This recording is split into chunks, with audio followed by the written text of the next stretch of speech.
Hello and welcome to another Taylist Standout session. If you're familiar with the format, this is where I'm going to give you some copywriting and persuasion tips first, and then I'm going to answer your questions live. We are live at the moment on Facebook and YouTube. So if you're watching on Facebook or YouTube, you can ask questions now throughout the presentation and afterwards in the comments section. If you happen to be tuned in as we talk, please hit subscribe, like, comment. If you're watching a recording, welcome. Also, subscribe to the channel, hit like, let us know, ask a question in the comments. We could pick it up and answer it for you later. But either way, whether you're watching live or recorded, we're glad to have you here. And we're going to start with our presentation on 3 surefire ways to get more leads from your website. And these are going to be things that you can do without having to be a copywriter and, that you could actually do right now. So you don't need any technical skills. You just need the framing to know what to do. So let's start. The first thing that I certainly see many websites don't do very well is proving their value and building trust with their readers. Somebody has landed on your website. It's like they've walked into your shop. If they're not somebody who knows you already, they're removed from you. At least if I walk into your shop and I see your product, I can pick it up and I can feel it, and I know that I'm going to get it when I pay for it because it's right there in my shopping trolley or in my hands as I go to the counter. With a website, you're going to buy something from somebody, sight unseen, whether that's a product or a service. So you need to prove that what you're selling has value, and you need to build trust that you can deliver it. Because there's a difference between proving, for instance, that your service has value and somebody believing that you can deliver that value. So you might believe that an accountant would be a very useful person to have on your team, but that doesn't mean that somebody also then believes that you're a good accountant. So those are the two things your website needs to do. In terms of building trust, explaining your process it has a strong role to play. So as I say, you don't need copywriting skills necessarily to explain your process. There's a chance that if you do employ copywriting skills, you will explain your process in a way that delivers other copywriting benefits, such as presenting how you do what you do in terms of a unique mechanism. But you can certainly, because you work in the business, explain your process without copywriting skills.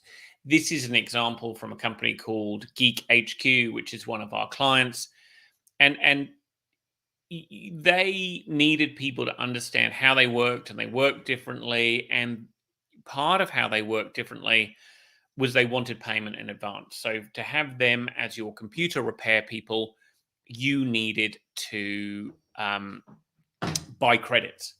So that's fine if you're a repeat customer. But if you're a first-time customer, you're being asked to buy credits before somebody's come out and fixed your computer or fixed your computer remotely. So there was a lot of work to be done on building trust in this company. And part of that was just very simply laying out the 4-step process. Of course, more needed to be done to build trust that your credit wasn't going to disappear. But because of course you're operating as they are in an area in which we've all had a cold call or a cold email from somebody at some time telling us that our website, is in danger and that they can fix it remotely and so on. So there's a lot of warnings about those as scams. And in fact, here in Australia, there's a whole website called Scamwatch, I think, that's set up to warning people about scams that look exactly like the mechanism that our client uses to work. So we had to do a lot to build trust. But the first thing we did was actually lay out their process simply, which it wasn't on their existing website. Another thing that you can do to build trust, of course, is to employ proof. So if you're going to say you do something, then you need to prove that you're going to do it. And in this case, which is an example for a town planner, we made some assertions like our client thoroughly researches things. Well, any town planner can say that they thoroughly research things. So we matched every one of these claims that you see in these boxes with a testimonial from somebody that specifically spoke to that particular quality. So we say we research.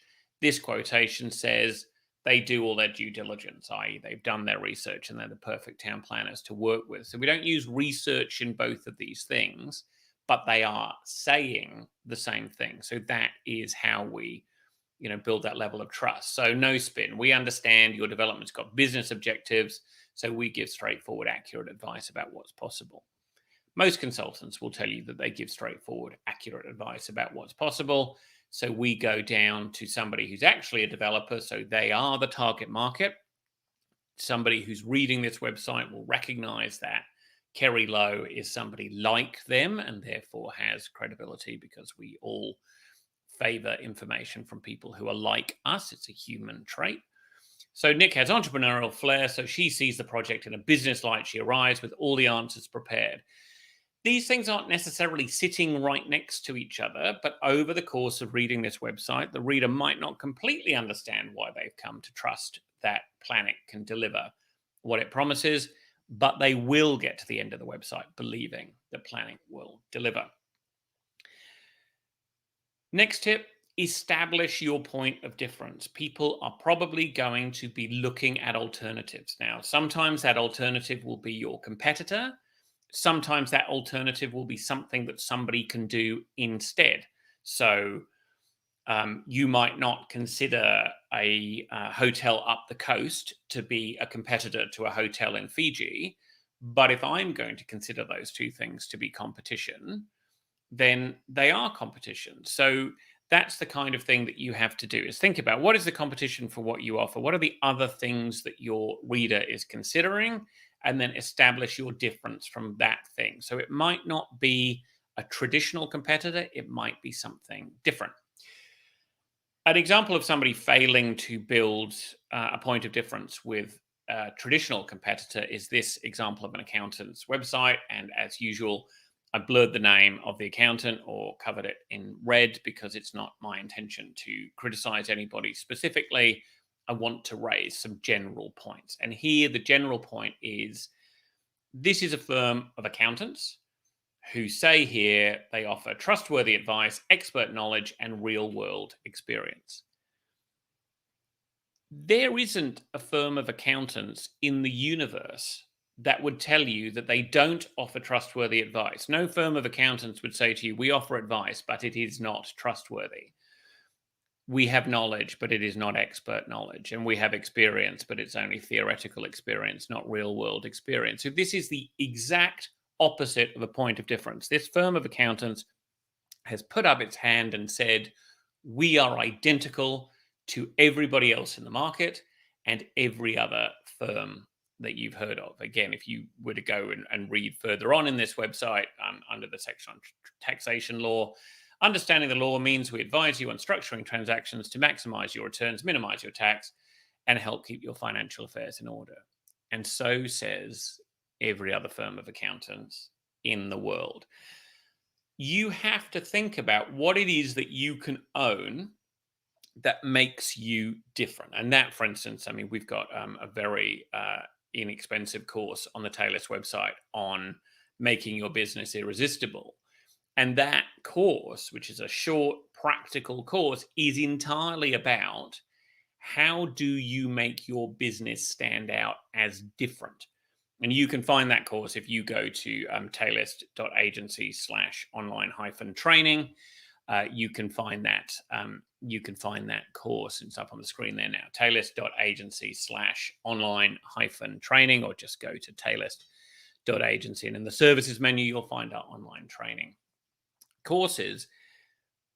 You might not think it's possible to find a point of difference because you are an accountancy firm and you do all the things that other accountancy firms do. However, that doesn't change the fact that every business is different and does things differently, and you can find a point of difference if you know how. And that's what we teach there.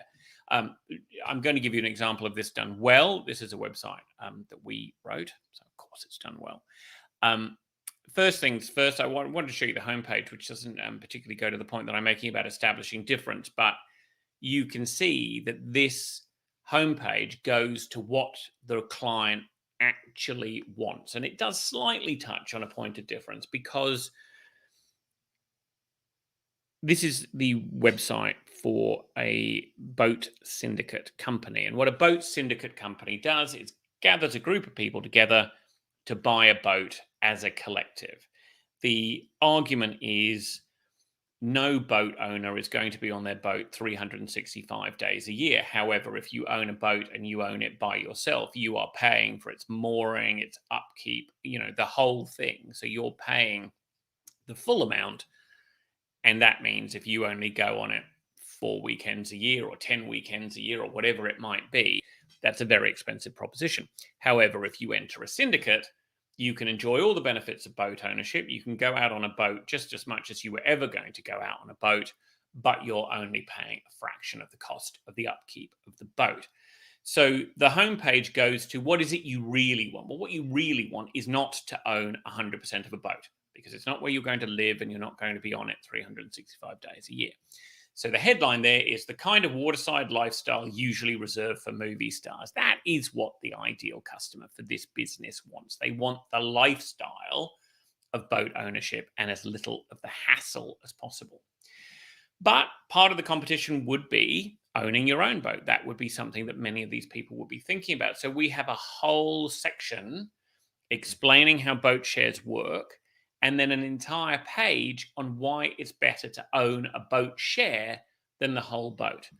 So we are establishing the difference and the compelling difference between our client's way of giving you that harbor, that boating movie star lifestyle, and the alternative ways of giving that lifestyle. And you would know these things because you sell your product or your service to people all the time. My question to you is whether your website reflects the things that you would say to somebody in person about how you are different from the other things that they might be considering. Third and final tip for today on how to get more leads from your website is to be human. People buy from people, and that is true whether you sell directly to consumers or you sell business to business, because even when you sell business to business, your service or product is being bought by a human. And as I say, people buy from people. There is a reason why salespeople take their clients out to lunch. It is to build relationships, and your website can help you to build those relationships. This is an example. I've got one example in this section, and then I'm happy to take your questions. So if you're watching live, please feel free to ask your questions in the comments. And if you happen to be in the comments, do give us a like or a share, or subscribe to the channel. You can also, if you're listening to a recording, or because this is available as a podcast, or you're watching it as a recording on YouTube or through our website, you can go to taylist.agency/SOS, and you'll get notifications of when these sessions are happening and the ability to ask questions in advance. This website is for an accountant in Melbourne, and the point of difference is expressed in the headline. We're local, friendly, and professional accountants. The accountant who owns this practice, Elizabeth, is an extremely human person, as you'll see in the next slide. And this was the vibe that she wanted her website to have: local, friendly, and professional. But notice that professional and accountants are the last things in that list. Local and friendly are actually up the top, and that's how she wants to put herself forward. And if you're watching the video rather than listening to the recording, the picture that you're seeing on your screen now is local. Anybody who lives near Elizabeth's accounting firm will recognize all the street scenes in the photographs on her website because they are local to her. So, even the pictures are reinforcing that message and building your trust that she means it. Because instead of having Melbourne establishing shots of the CBD or stock images of people of diverse backgrounds shaking hands or staring at a laptop, she's got local imagery. So she's clearly locally focused. But the part of the website that I really wanted to show you on the being human part is this bit under the headline, "You won't find our email address on this site. Why?" And this remains one of my favorite things to have written for a client, because Elizabeth said, of course, it's standard on a website to have a contact form and an email address and a telephone number. And Elizabeth did not want the contact form and she did not want the email address. Elizabeth's view, whether you agree with her or not, is not important because it's Elizabeth's business. Elizabeth's view is her ideal client will pick up the phone because it's somebody who wants a relationship. After that, and as you'll see, it says in the copy, don't worry, we do use email, SMS, Zero, MyOb. She also uses MyChat, oh God almighty, WhatsApp, Facebook Messenger, whatever means of communication her clients want after that point. So she's not antiquated. She doesn't not have a telephone and she doesn't not do cloud bookkeeping and accounting. However, she wants a relationship, and to her, that starts with a phone call. So I'm not suggesting that your website says, I'm not going to give you my email address because I want to phone you. Our website doesn't say that. It's got a phone number and it's got an email address and it's got a contact form. What I'm saying is that Elizabeth's website is a reflection of Elizabeth and the business in a human way. And it doesn't matter whether you're Microsoft, that we're doing some writing for at the moment, or a local bookkeeper in Melbourne. There are ways to be human on your website, and there are ways to sound like a corporate robot. And the more human you sound, and it is possible to sound human and professional simultaneously. I think if you were to read Elizabeth's website, for instance, there's nothing unprofessional about Elizabeth or her firm on this website, but it's a very human site. And I think that's a hallmark of all the Taylor sites that we write. When we're allowed to be human, we are human, and the response that our clients get is much better when we're allowed to be human than when they're afraid to be human and they think that sounding corporate, i.e. robotic, is actually going to get them more leads, because it won't. And the purpose of this session today was 3 surefire ways to get more leads from your website. And being human, I can tell you from decades of experience, is high up the list of ways to get more leads from your website. And to do that, to achieve the 3 things that I'm saying here, which is to prove value and build trust, and also to establish difference and to be human, you have to understand your goals and who you are and your clients and your competition. And when you understand those things, you can implement what I've said today, which, as I say, don't require massive amounts of copywriting experience necessarily. They require some insight into the questions you need to ask yourself and the business that you're running. Now, speaking of questions, this is the point at which I take your questions. You can ask those questions live if you're watching us now on Facebook or YouTube, or you can ask them in advance at tayless.agency/SOS. And some people have indeed asked those in advance. But of course, if you ask them in advance, we can't put the only way we can put the questions into this system is to ask them ourselves through YouTube. So these will show up as questions that have appeared on YouTube, like this one from Jane, which came in earlier, which is, what is SEO copywriting and how well does it work? SEO copywriting is quite an interesting area, because it's not really copywriting in the sense that copywriting is writing that is designed to convince a person to do something.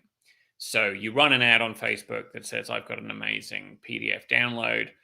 That Facebook ad, the person clicks it, they go to a landing page that explains how brilliant this download is. And because the page is persuasive, somebody enters their email address and downloads or buys or clicks or calls or emails or whatever it is you want them to do. That's copywriting. SEO copywriting has, in as much as it's SEO copywriting, has one audience, and that's Google, and that's persuading Google. So the persuasion element, what makes it copywriting, is persuading Google that that page is relevant to a particular search. So if you wanted to rank for best accountant in Mossman, then you need an SEO copywriter to come in and understand what it is that's going to persuade Google that you should be on the first page of results for accountant in Mossman. If you then want to persuade the person that Google sends to your website to do something, then that's where you need the traditional copywriting. So SEO copywriting doesn't always combine the two. At Taylor, we understand SEO and we understand copywriting, and so we naturally bring the two together when SEO is one of the client's goals. But quite often when somebody's offering SEO copywriting, they only mean the element of persuading Google. And that's why often you will reach a website and you'll read stuff and you'll think, I don't know who this is written for, because it sounds odd, it sounds robotic, and it's not persuading me of anything. And that's because it's written by someone who saw their only goal or their only ability was to persuade Google to do it.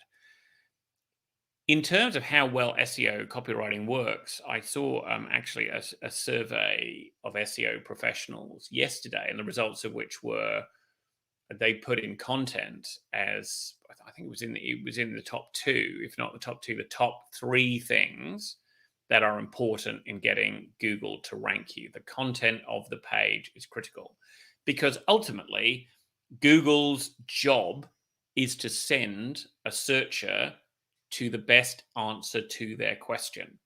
And what makes your website the best answer to that question is your content. So SEO copywriting works incredibly well. If you can persuade Google to rank you, if you can have great content and it's done by somebody who knows how to persuade Google, then you can have phenomenal results. But that knowing how to persuade Google is an area of expertise, because the chances are you have people competing with you to rank on that first page, and ranking on the first page is a zero-sum game. There are 10 results, give or take, on the first page. Obviously, Google search results look different for different searches, but let's say it's 10 on the first page.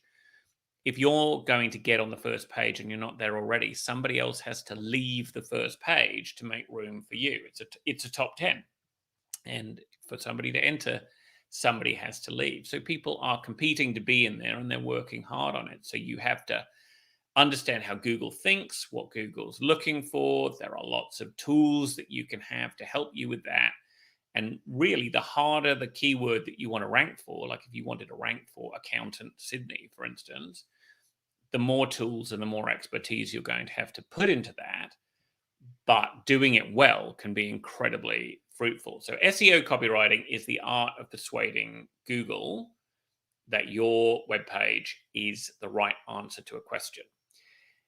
Somebody who is good at SEO copywriting has an excellent chance of getting your page to rank, because, content is one of Google's considerations, but it is a very big consideration. However, if you go for SEO copywriting, you also want to make sure that whoever's writing that page has the copywriting ability to write something that's persuasive, because it's a terrible waste of time to invest in getting a whole load of people to your website who then say, oh, this isn't very convincing, and then they leave. So thank you, Jane, for that question. Give us a thumbs up if you found that helpful, and everybody else, please do feel free. Like, comment, subscribe, leave a review if you're listening to the podcast. It does encourage us to keep going. So if you find this helpful, please do engage. Okay, the next question. This one is from Naresh. What is a conversion metric and how do you calculate it? You've probably heard a lot about the conversion rate on your website. What is your conversion rate? And for some people, it's all conversion rate optimization, or CRO, if you prefer. Much talked about. Your website has a job, and what that job is, it probably has more than one job, and what those jobs are depends on what you want from the website. So for some people, I mean, if you're a newspaper site, for instance, what you want is more people to come to the site and spend longer on the site so that they can see your ads, and then you can sell more ads to more people. If you're selling a widget, then the job of your website is to get people to the widget page and persuade them to buy the widget. So the conversion rate is the percentage of people who visit your website who do the thing that you want them to do. Most commonly, when people talk about conversion rate, they're talking about the rate of people who, if you're selling a service, pick up the phone to call you or email you or fill in your contact form or whatever. You might be offering a lead magnet, a PDF download from your website, in which case a conversion metric would be what percentage of people who visit your website who are offered the lead magnet choose to download it. So the simple calculation is the number of people who do what you want divided by the number of people who could have done what you want multiplied by 100. So if 1,000 people visit your website and 100 of them do what you want, your conversion rate will be 10%. If 10 of them do what you want, your conversion rate will be 1%. But what the conversion is entirely up to you. So some people might start smaller. They might say, well, the thing that I want to improve is, I want people to spend longer on the page. That is the conversion that I want. Right now, most people are on my site for 20 seconds, but I want people to be on there for at least a minute and a half. And that's the conversion that they're looking for. So you should have metrics for your website because there should be something that it's doing. You didn't invest in having a website for it to do nothing, but just bob around the internet like a shipping container lost at sea. You invested in a website to get it to do something. So you need to set a goal for that thing and then measure how well your website does, what percentage of people do the thing that you want. And then once you've set a baseline, you can start experimenting with, okay, well, I've got this percentage of people downloading this PDF. What if I change the headline? What if I change this? This many people fill in my contact form, but I've made it compulsory for them to give me their phone number. What if I take out that field and just ask them for their email address? Do more people do it? So once you set that baseline, once you've decided on the conversion, set a baseline, which is where you are now, set a goal, and then start setting up experiments for what you can do after that. So this has been a Taylist standout session. We're doing these frequently. So if you want to know when the next one is, go to taylist.agency/SOS and sign up. You'll also get the mailing list. We email 2 actionable, practical tips every week, things that you can put into practice straight away. You can also ask a question in advance for a future standout session. And even if you can't make it live, there's always going to be a recording on YouTube or the podcasts, which are available from Apple or Google. So thank you very much for joining us today. We really appreciate your support and your likes and your comments and your shares and your forwarding the links to people. It does encourage us to continue. So if you have questions about copywriting, digital marketing, websites, writing with influence, LinkedIn, the sort of things that we talk about at the Taylist website, I'm always happy to answer your questions, and just let me know what your questions are so I can answer them in a future standout session. Thank you so much for joining us today.